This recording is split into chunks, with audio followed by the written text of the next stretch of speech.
Hey, leader. Do you want to know the most powerful word in your vocabulary?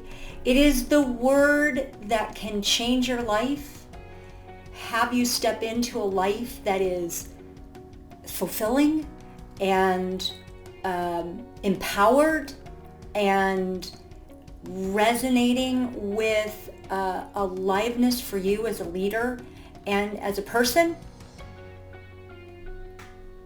And it can make all the difference in the way you lead your people.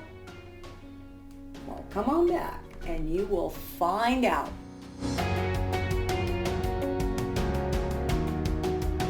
Well, hey, I love that you stayed.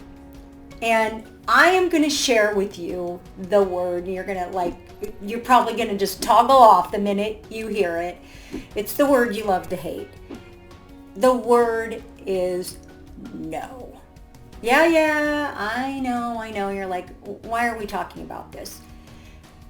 I want to say to you as a leader, right now, it is the time for you to learn to say no, for you to learn how to set boundaries for yourself.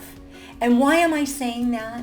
Because we have now been in a multi-year stressful situation where the people around you, including yourself, have experienced a level of stress. And what I think of is we're now in post-traumatic stress and continued traumatizing from all of the different things that are happening in the world, that we need to be able to say no to things in order to say yes to ourselves, to our self-care, to our renewal, and to our, it's like to space for ourselves.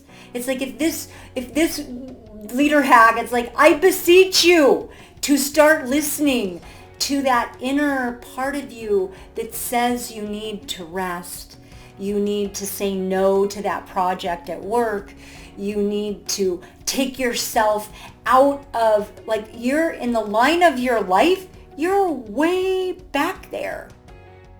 And you need to actually put yourself at the front of the line and say yes. Say yes to that bike ride. Say yes to that retreat time. Say yes to taking a walk in nature, playing with the dog, going for an ice cream with your kids, doing something that is relaxing, like reading for fun, watching, some silly movie, but not at night, really late, which is bedtime procrastination revenge as opposed to actually self-care, but doing it in hours that actually support you and not diminish you.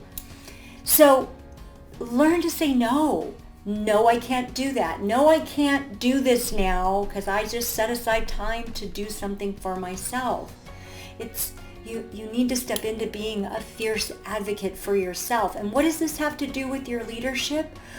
Well, data indicates that leaders that not only take care of themselves but do a variety of things are seen as leaders that are better at their job of leading people when they do that. So it's not only crucial for you and your own life fulfillment, it's crucial for your ability to step into your great leadership.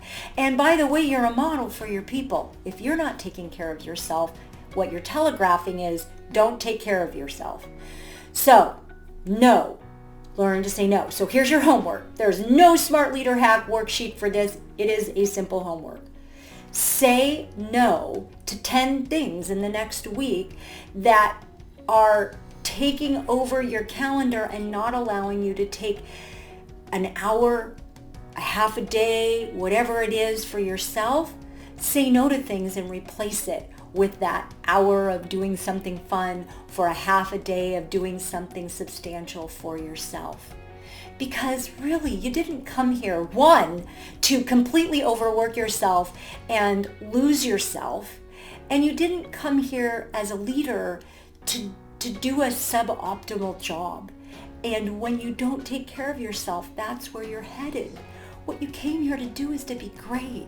Great at being a person in the world and to being a great leader. So go do your homework, 10 no's in the next week, and go be great.